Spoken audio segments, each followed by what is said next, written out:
I think was brilliant in what they did, what Michael B did, to have that going to, because you feel it. You feel like this crescendo of a moment at that time, which is the highest, sort of the highest emotional part in the film. That's us. Everything that we do is music. Even when we was on the set, I walk in, I had the music. No weapon formed against me shall prosper. It won't work. Oh, no weapon. And the reason we did that is because we wanted that. Did I just sing with Jamie Foxx? Yes. That's gonna be on. Whoa. Mike Muse is an industrial engineer, a music executive, a political architect. He breaks down the intersection of politics and pop culture. This is the Mike Muse Show. Tell me everything that happened. The first time I visited death row, I wasn't expecting to meet somebody the same age as me. From a neighborhood just like ours. Could have been me, Mama. But what you're doing is gonna make a lot of people upset. You always taught me to fight for the people who need the help the most. Your life is still meaningful, and I'm gonna do everything possible to keep them from taking it. You don't know what you're into down here in Alabama when you're guilty from the moment you're born. God. Mr. McMillian. We done here. Mr. McMillian, please.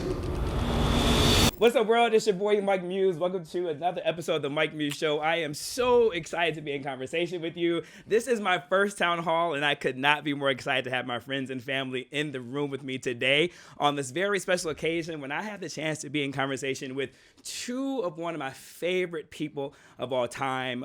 Their talent, their gifts, what they bring to the screen consistently is absolutely amazing. The depth that they bring to every project is absolutely fantastic.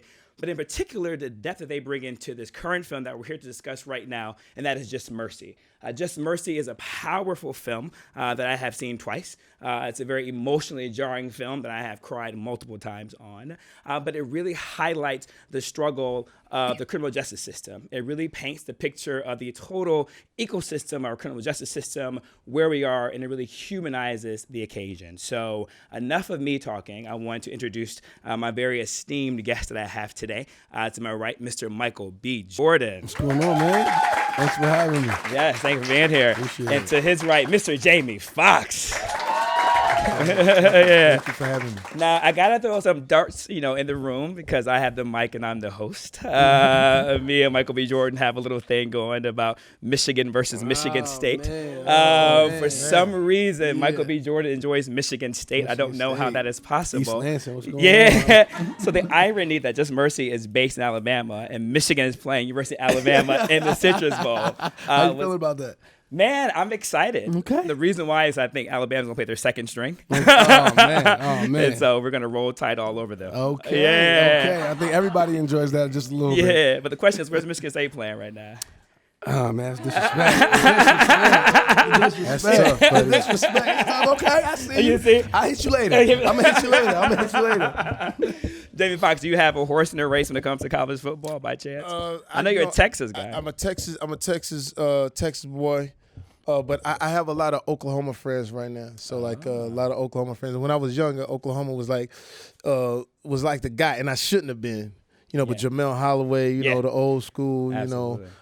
Charles Thompson. But and especially being from Texas, football is everything. It is. Yeah. And it's the only thing in Texas. Well, listen. All right, so enough of football. No, it's all good. Yeah, let's get to something more serious here. What we're talking about. I have a lot of conversations around the creative world and the creative industry. I believe currently, right now, that creatives are becoming the next army when it comes to social justice, right? In the sense of really painting the picture for the big screen or the little screen to show us all the differences of social justice and what does it look like. As we look at Just Mercy, how did you think about social justice from the sense of this creative lens when you decided to do this project? I think, we had a lot to work with. I think Bryan Stevenson's career, his life, lends itself to social justice. That's his heartbeat. That's what he's dedicated his life and his craft towards. So to be able to start there with the man himself, and have this wonderful memoir that he wrote, that really had so much in it, so many different cases, his entire journey. Crafting that down into 2 hours was extremely difficult. Trying to figure out what cases we were going to actually use, how to arc that out, in a two-hour film, and then starting from there, just building upon it. Trying to make a movie that provokes thought and conversation, not manipulate emotions. That's something that you see in these in some of these types of movies, and you feel triggered in a certain type of way. We really want to do an honest portrayal of what really happened, a real honest portrayal of the South and the judicial system that is broken and is flawed and is racially biased. And we didn't pull any punches in that regard. So we just wanted to do an honest story based around the life of Walter McMillian that Jamie so beautifully plays, and we wanted people to leave the audience, feeling a range of emotions, upset, sad, frustrated, but also hopeful and optimistic. We want people to leave. Bryan Stevenson is the most hopeful, optimistic person that I know, and he works in the most dire circumstances every day. So to have him have that story be able to leave people in audiences feeling like, what can I do next? Leave the theater and how can I do my part? Sometimes the issue is so big that it's paralyzing. People feel like they can't, how am I going to affect this bigger issue? It's just little old me. So we wanted people to feel that way when they left the movie. So I guess that kind of answers it more than answers that question, right? So now that we brought in Bryan Stevenson, I want to bring him to the conversation too as well. Bryan Stevenson is a tireless civil rights lawyer and advocate, which his film Just Mercy is based on. It is a book really portraying his life, his work, his advocacy, in particular his monumental cases of freeing individuals from death row. He does it thankfully, and with humility in ways I've never seen done before. So you talked about authenticity. So Jamie, I want to bring it into you because we kind of started out the conversation jokingly about Texas, but I want to talk about the rural aspect of Texas because you do come from a small town within Texas. And I had the privilege of going to Montgomery to be in conversation with Bryan Stevenson in Montgomery. It was my first time being in Alabama. You never been to the South? You're not I don't do the South, right? I don't do the South. Well, for this reason right here, what we're talking about, because I've always had this notion. Well, here's what I will say. The South is a wonderful place to be.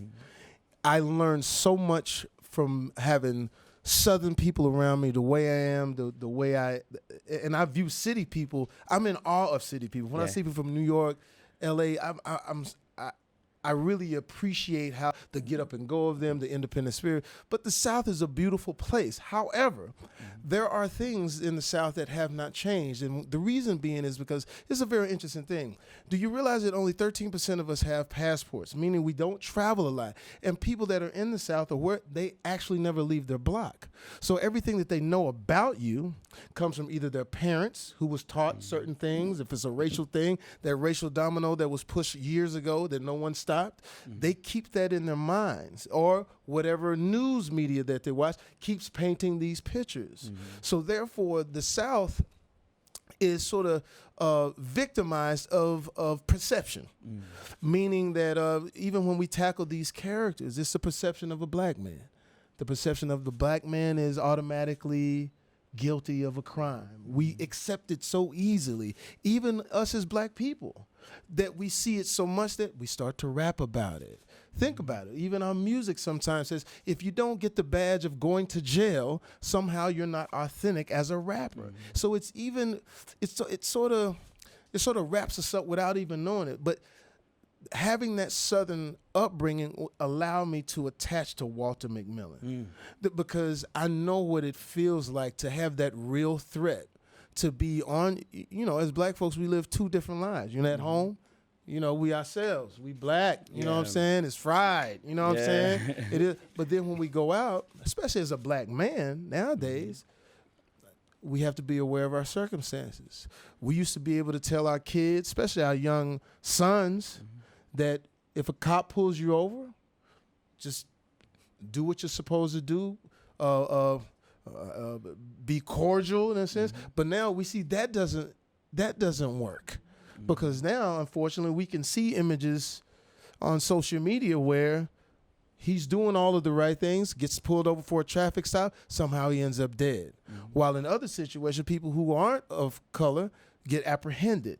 So having that Southern DNA, I understood what Walter McMillian was going through, trying to rid himself of the perception. But then when he gets pulled over and accused of a crime of a person he never seen, city he never been in, and all of a sudden he's on death row. Yeah. And it was so easy for that to happen that it shakes you. That's why I commend Michael B. Jordan, because whether he knows it or not, he is an artistic, civil, not rights leader, but he has that DNA. When you look at what he did in Fruitvale Station, how he captured all of our hearts with that narrative, he takes that narrative and then on the biggest stage in the world, Black Panther, where he's playing Killmonger, and ladies, you admit he was, boy was hitting on some things, right? Look at it like, I'm waiting. You're like, I was waiting. Jamie, I was waiting for you to get there. But on top of him aesthetically looking good, which there's something, I don't know, he got a muscle in his back that I didn't even know we had. Out the muscle out of that muscle. But what was great about it was that narrative was still speaking to us, speaking to our culture. And now to Just Mercy, finishing an artistic sentence, this movie it's the most important movie I've been involved with, and I commend him for doing it, because he could be doing anything in the world, but he comes down and gives us this brilliant gem that you've seen twice, and it's amazing. Interesting. You talk about the normalization of prison being our norm, and then therefore insert into rap music, right? You talk about the normalization of interfering or our engagement with the police officers, and it's not just relegated to the South, right? It is in the North too as well, in the East and the West, right? So both normalization, Michael B. Jordan, Jamie Foxx just outlined the narrative arc of your career thus far, right? From Fruitvale to Black Panther to Creed, really shattering normatives, right? And I know people get a lot of credit for Fruitvale and for Black Panther, but I actually loved Creed, right? The reason why I love Creed is the authenticity of the city of Philadelphia. What I love is the authenticity of Black culture and Black folk when it comes to that, because as you start the conversation off, too often it becomes dramatized, right? It doesn't get told accurately. Bryan Stevenson said something really close in the book that I love. He talks about his grandmother. He talks about in order to impact the things that are most important, you have to keep it close, right? Talk to us about that narrative of keeping it close and why it was so important for you to be so authentic, not only Creed, but bringing that authenticity to this project here. I mean, I think, like Jamie was saying, a lot of people's perspective sometimes is what they see on media, what people tell them, and they don't. Some of these issues that they're being fed, they're not up close with. Bryan, one of Bryan's philosophies is they used to tell him, as a lawyer, don't get close to your clients. Don't become too attached. And he thought that the exact opposite. I think you have to get intimate. You have to be in proximity of these issues to really find that humanity. I think we're painted in such a light that seems so barbaric, so like animalistic, so demonized that they're not human. And that's a racial domino that's been pushed, a narrative that's been started back from slavery till now, that the perception of us is still the same.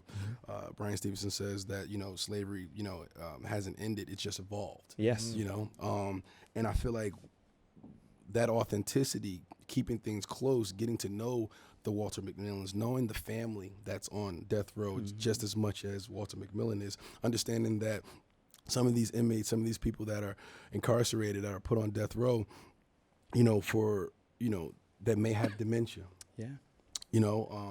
But if you reframe that, my great grandmother had dementia. My great aunt had dementia. Alzheimer's. I know what that looks like. Now, does a person like that deserve to be in a cage, locked up on death row, or is that something that she may need help. She's a patient. She might need, the right proper health care to be taken care of. So you change that proximity, you become close to things, you bring the authenticity to the table. And I feel like people can start seeing the humanity in people, and they don't just become ones and zeros and numbers and become people, and I think that's what the authenticity kind of factor calls it. That's beautiful, because my grandmother also had dementia, right? And so you think about that, I think about how she was acting, right? And what that would have been like. Bryan Stevenson says in the book Just Mercy, he talks about how our prisons have become warehouses for the mental ill, right? And so that actually leads me right to you then, Jamie Foxx, because as I was looking at your character, I've been a fan of yours for a while, and for your acting ability. I think one of my favorite movies that doesn't get discussed is The Soloist. Oh man, thank you so much. And for the those who are not familiar, The Soloist is about this. DVD. Yeah. Yeah, it's about a musical savant who has schizophrenia. Yeah. You made Bianca sip her coffee. Jamie Foxx. I didn't see that. Yeah. But it deals with schizophrenia, right? Yeah, and it deals with mental illness. And I remember, it's so funny how God moves, right? If I can just insert a personal moment right now. Like, journalism wasn't in my career. Wow. Media entertainment was not in my career at all. Yeah. And so when I was watching you give interviews around this movie, I was just in awe, and here I am now asking you a question about it. And one thing that stood out to me is what you said was that how much time and healing you had to have once that movie ended in order to separate yourself from that character. So with that being said, talk to me about Walter McMillian, because when I went to go visit the museum, I got to be honest with you, I'm a jaded activist. Right? I'm a jaded advocate. What does that mean? Jaded means that it takes a lot to penetrate me, for me to cry, for me to feel emotional. I just go through the pacings, right? Do what needs to be done to change the narrative. Why do you think that is? The normalization. Right? What we've been talking about, the normalization. You see it so much, right? Yeah. And so my job is to remove emotions, because if I don't remove my emotions, I can't be intelligent in order to lead the movement on how to change the narrative. So I have to be void of emotions in order to be astute with intellect when it comes to that. And so when I was going through the museum in Montgomery, I encourage you all to see Bryan Stevenson Museum, I was reading the letters from the prisoners. And there was one letter in particular with this prisoner, he talks about how he got sentenced alone, he went to his jail cell alone, and he is now on death row alone. He'd rather to die, right now, than to continue this existence of loneliness. That's when I wept and had to step outside and take a break. How did you bring that empathy into this character of Walter McMillian, and how did you wrestle with keeping it close with the story of Walter McMillian? Well, first of all, I detest jail. I don't like that because of the perception. I don't, I got plenty of people, if you're black, you got plenty of people that have gone to jail. I don't like going to jail. I don't like seeing that, those images. And this was tough because we had to shoot in the jail cell. So, there was one little thing that because I was trying to figure out how I'm going to get my mind together to go into the scene. And sometimes things happen on set that you don't even know is going to push you that way. While they were putting the cuffs on me, the guy who's playing the correctional officer asked the real real sheriff, what do I do with the cuffs? He leans into the guy and says, clamp him down a little tighter. He's a bigger one. And that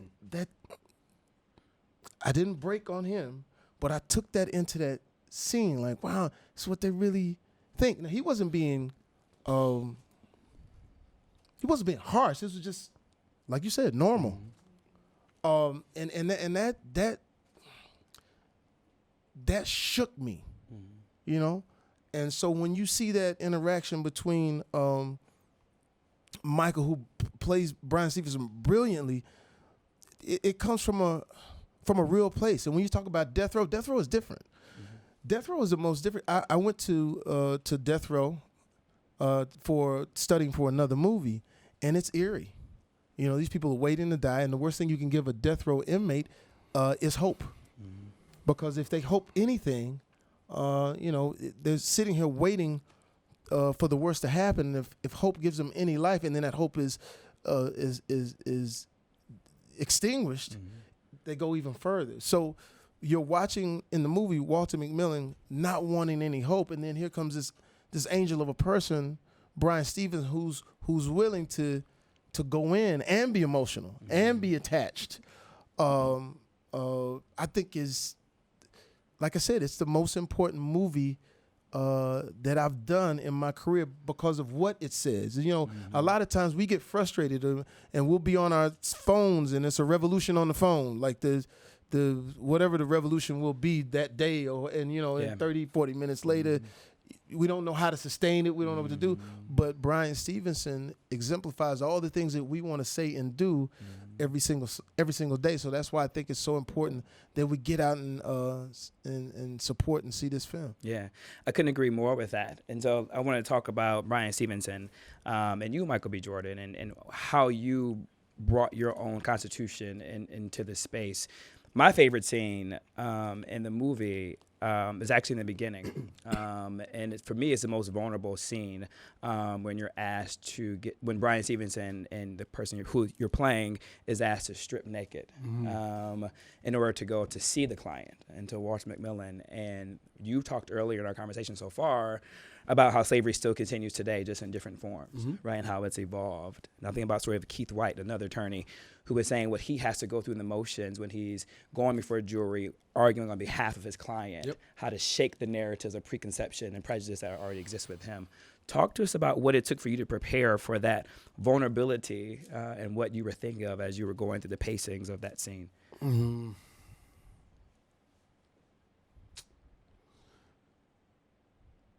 I think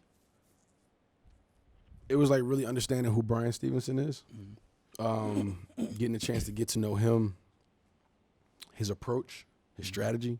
He's really thoughtful. Nothing's by accident with him. I feel like he's such an awesome person because of his humility, his hard work, his optimism, his patience. And he was willing to, he found out over time that he had to put his pride and ego to the side in order to service the client. He's very selfless. So he knew he would have to endure things in the South, things in the judicial system that were unfair, that wasn't right. But he, Bryan Stevenson, himself, couldn't react how he wanted to because he wouldn't get anything done. So he had to bite the bullet. He had to kind of, take one for the team in order to best service his client. And that's the kind of person, that's the kind of man he was. So once you understand that kind of, that psychology, that mentality, you got to embody it, I think for me, his reserved nature was a choice that we decided to make. Destin Cretton, our director, and Bryan and myself, we all kind of decided this was the tone that we were going to set, a reserved performance, because in these courtrooms, you really couldn't be, this is not one of those, badgering the witness and, the courtroom dramatics and all that, it's not that. You really have to, be a certain type of way, speak with a certain tone in order to get things done from somebody who doesn't want to give you anything, So I feel like with that specific scene for me, it was, I wanted to lean into the emotion of being embarrassed, of feeling, less than human. I wanted to lean into the fact that I felt like it wasn't right, but what I found was most important was the client that I needed to see, because without me, that client is gonna, is getting ready to see that electric chair, or I have the ability to put my clothes back on and go home. They're in the cell. They don't have that option. They don't have that choice. So, me as Michael, looking at the lens through Bryan is I was gonna do whatever it takes to help my client, and that's kind of what I did. Was that difficult for you to do, because we're in this day and age where, and Jamie Foxx, we were talking about looking at your phones, going through your Twitter timeline, seeing what's trending. We're in such this quick mode of cancel culture, right? Yeah. We're in such this quick mode of saying things to get the reaction, to get the retweets, right? Gucci. We're in such a quick reaction in order to do the clickbait, right? And so here is Bryan Stevenson, is a very reserved individual, right? Like, Jamie, actually, I wanted that to you since you mentioned the cell phone thing. Do you think there's a space and a place for more individuals to model this narrative of a Bryan Stevenson of being measured in this space? I think it's all hands on deck. Whatever we can do to keep the narrative and keep the one thing Bryan Stevenson doesn't do, he doesn't fatigue. See, he's been doing this for years. Yeah. We haven't known about it. And sometimes as black folk, we fatigue. We get tired of, sometimes you get tired. You get exhausted. Like, maybe if I just close my eyes and wake up at some point, all of this will stop. We're distracted. And we get distracted. We'll get distracted with other things, which is interesting on this. Sometimes I think we need to hone in on things that we can really challenge. Sometimes on these things, and I got my boy from Texas, he always keeps me in perspective on sometimes we get weird, like, especially, like, I say this all the time, the Gucci revolution or whatever that was. Yeah. My boy called me Terrell. He's like, dog, Gucci, dog? Yeah. He said, dog, ain't nobody got no money for Gucci out here. Yeah. What y'all talking about? If it was TJ Maxx or Ross, you know what I'm saying, Target, dog, then he said, but stay focused, dog. And he makes a good point. This is the most important movie for us. This man, listen to this. This man not only is in front of this camera, produced the movie, put it all together, did an inclusion act. Talk about the inclusion act. The inclusion rider is something, I heard that Frances McDormand had said at the Oscars is basically, a policy, a mandate that could be put in place that holds studios and productions accountable to see people from underrepresented groups, for department heads, people of color, women, people from the LGBTQ community, disabled community, they have to be seriously considered for one of those jobs.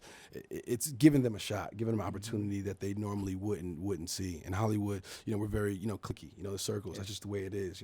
As humans, it's human nature sometimes to hire your friends, people that people that you previously worked with, and that can turn into a vicious cycle of keeping people on the outside. Yeah. So, once I heard that, I was like, man, there's something on paper that I actually can put in place.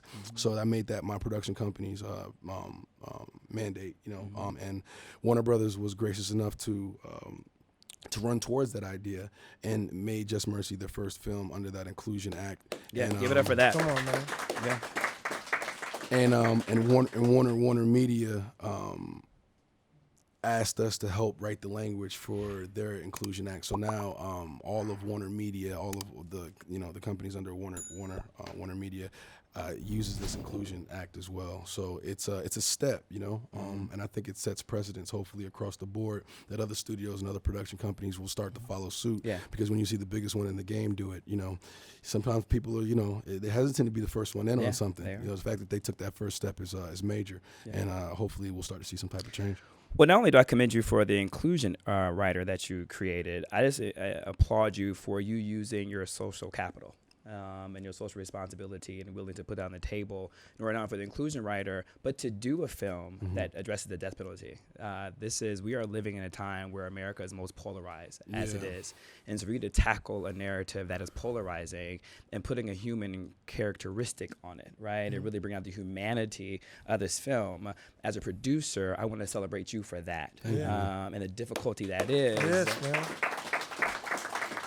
And it's a risk that you took, right? Because most people don't want to get involved because of the politics of it. They want to keep their brand going, right? So everyone loves me, so I can't enter a controversial movie because of that. So we need to make sure we go see this movie, and we need to make sure that we protect this brother at all times to make sure that more individuals can use their power collectively to do exactly what this is that we're doing. So thank you, Michael B. Jordan, for that. Yes, is that? And I just wanted to say this, and I'm going to tell you how brilliant he was in the execution of it. So it's one thing to set it up. Yeah.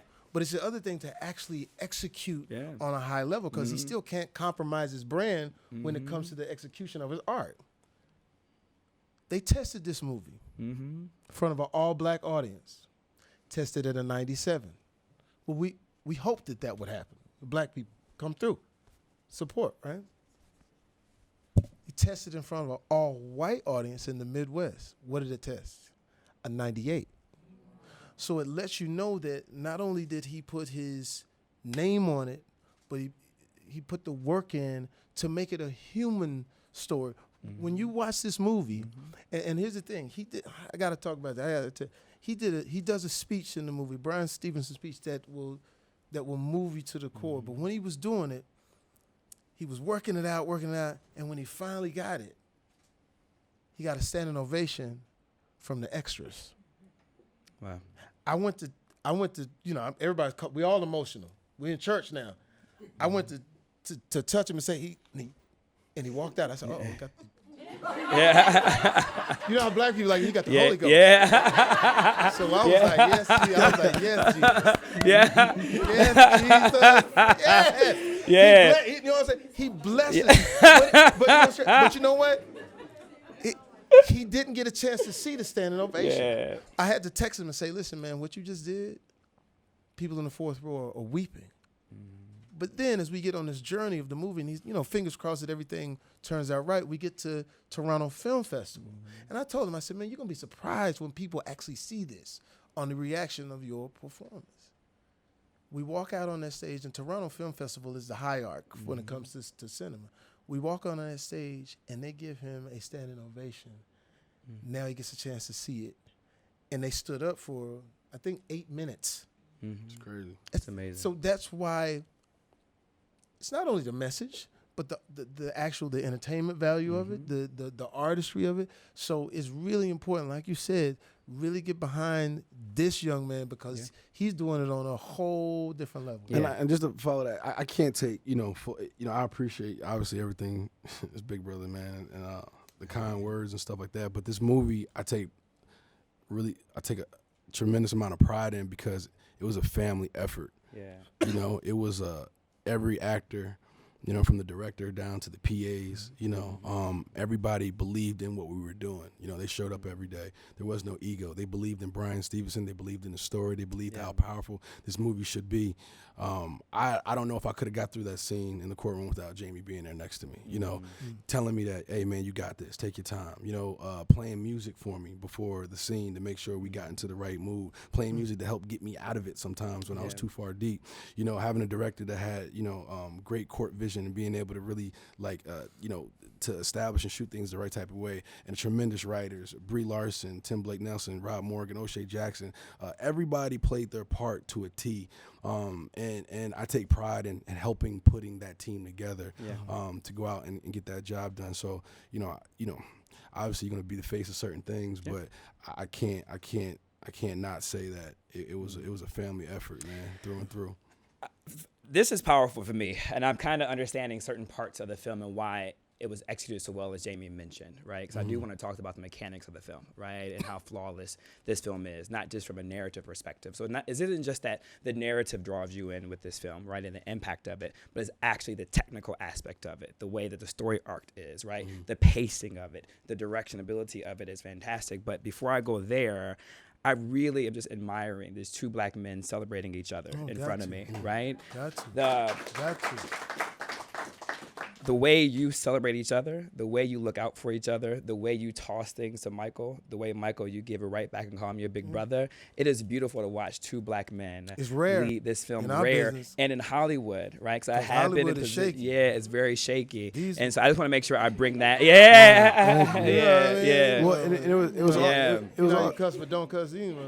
Yeah, I know it is. It was good to see, honestly, from in this industry, to see a film of a black man saving another black man. Yes. I think it was it's something that you don't see that often. No. Obviously there's a stereotype of a lot of these films. You have quote unquote white savior that comes in to save the day, and the imagery of a black man saving another black man is, we have the ability and the tools to save ourselves. Yes. You know what I'm saying? And we just have to lean into that and not expect anything to be given to us. We have to take, a stance and support one another. Yeah. And I really, that's another reason why I was really infatuated with this movie, because to see a man like Bryan Stevenson dedicating his life to saving other people of color. Yeah. The poor, the disfavored, the condemned, and that has no color. Yeah.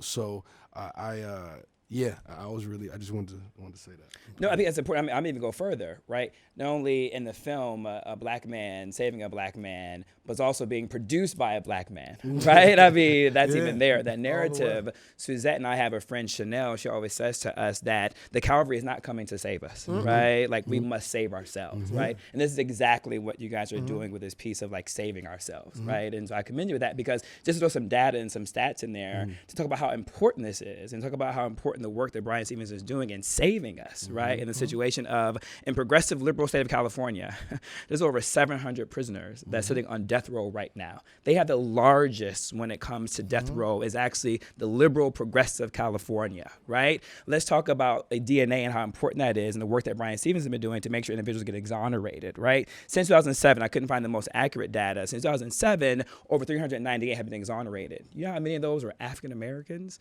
Almost 215, right?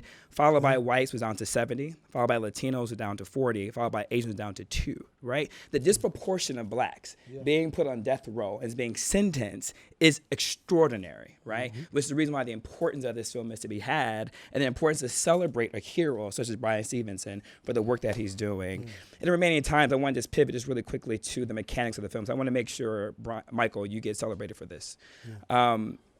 I want to talk about the use of sound that you guys did. And as a producer, you have responsibility for the decision points when it comes to that. The importance of sound to me was when there was no sound, right? Talk to us just a little bit, without giving it away, the moment where you and the character played by Robert Morgan, who was fantastic, by the way, when it just goes quiet on the film. Talk about the decision points of making that moment quiet. Yeah, that was a really powerful moment, and one that we really thought a lot about, because there's a few ways you can go with it. No spoilers or whatever, but it could have been very visual. We could have been looking at what I was watching, and I feel like that seemed too easy. You know, it seemed too convenient, you know, to kind of go that way, even though the performance was incredible. On the other side, it was you know what I'm saying? Amazing. So the use of sound design to kind of let everything go quiet and let scenes breathe, you know, and let people, you know, be in that moment. I feel like sometimes quick cuts are like blinks. It's like, you know what I'm saying? And it kind of takes you out of a moment. So to let people stare at something, to let scenes linger in sight and in sound, I feel like are very powerful. And that was, like I said, a collaborative decision, because at one point, you know, first couple cuts, I was like, man, I want to see that. You know what I'm saying? Because I want people to be able to see what I saw. You know what I mean? And I think it was a stronger choice to not to. So, you know, hats off to the rest of the producers. I almost wanted to highlight that, because that was a brilliant decision to make that quiet, right? That was brilliant. Definitely at the end result, I think was definitely the way to go. So, Jamie, I'm coming to you for the second aspect of sound, because you invoke the Holy Ghost. I'm thinking about the organs, the hymns, right, the drums, the music, which is such an important part of our culture. And who we are as people, and how church has been used as a soundtrack to revolution, right? To really get us through moments and key places. This isn't a spoiler alert, but there's moments in the film where you and your inmates were using tin cans in a moment, right? Talk to us about the importance of that drum beat, of that rattling. Well, you know, that first of all, music is in our history. I got a chance to travel to Africa and see where those drums come from, see what it was about. And so that banging on the on the bars was a sound of how would you say, our spirits aren't being broken, letting the people know that what you're doing to that person, however noble you think it is, because there's an interesting thing is that these people that are doing these atrocities to us are supposedly Christians. They're supposedly believe in God and believe that they're going to heaven, even though they're doing these things, which I would, in putting Walter together, is like, what is heaven supposed to be like if these people are doing this to us with no pulse? So that banging is letting them know that our spirit isn't broken, and you feel it, because we do have a spirit. And it's interesting about us, even when it comes to the way we worship. The way we worship, different. You know what I'm saying? When we worship. Like I always say as this joke, like Jesus was cool until we got here. We made Jesus. I mean, so. Come on, Kurt Franklin. You know what I'm saying? God's property. So God's all that. But understand what I'm saying? We wanted to, that I think was brilliant on what they did, what Michael B. did, to have that going to, because you feel it. You feel like this crescendo of a moment at that time, which is the highest, sort of the highest emotional part in the film. That's us. Everything that we do is music. Even when we was on the set. I walk in, I had the music. No weapon formed against me shall prosper. It won't work. No weapon. And the reason we did that is because we wanted that. Did I just sing with Jamie Foxx? Yes. That's gonna be on.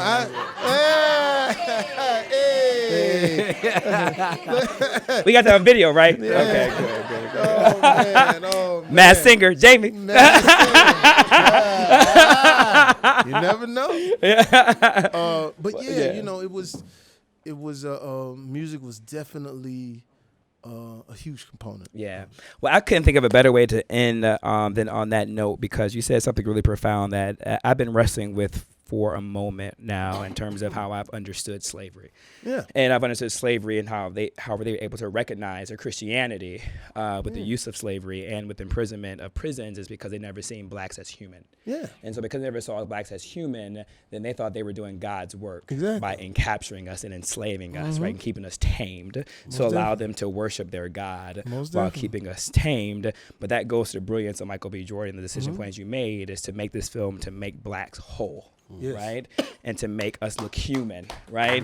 Even when we are in prison. Ladies and gentlemen, Just Mercy, please go see it. It's opening on Christmas Day.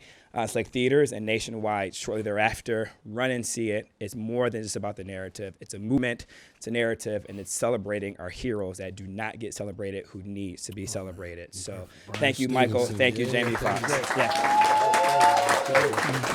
And thank you, audience. Yeah, thank you. This is the Mike Muse Show. There's so much for driving all the way out here. Most lawyers barely make time to call. I can't believe you talked to all my people and say you're gonna fight for me. I did. That mean a lot. If you go digging in those wounds, you're gonna be making a lot of people very unhappy. When people care about a thing that much, they'll do anything to get what they want. When I first learned about all this, it was like looking at a river full of drowning people and not having any way of helping them. You ain't quitting, is you? No, sir. Each of us is more than the worst thing that we've ever done. I know what it's like to be in the shadows. It's my dad. He do nothing wrong. It's never too late for justice. You're the only one cared enough to fight for me. If we could look at ourselves closely,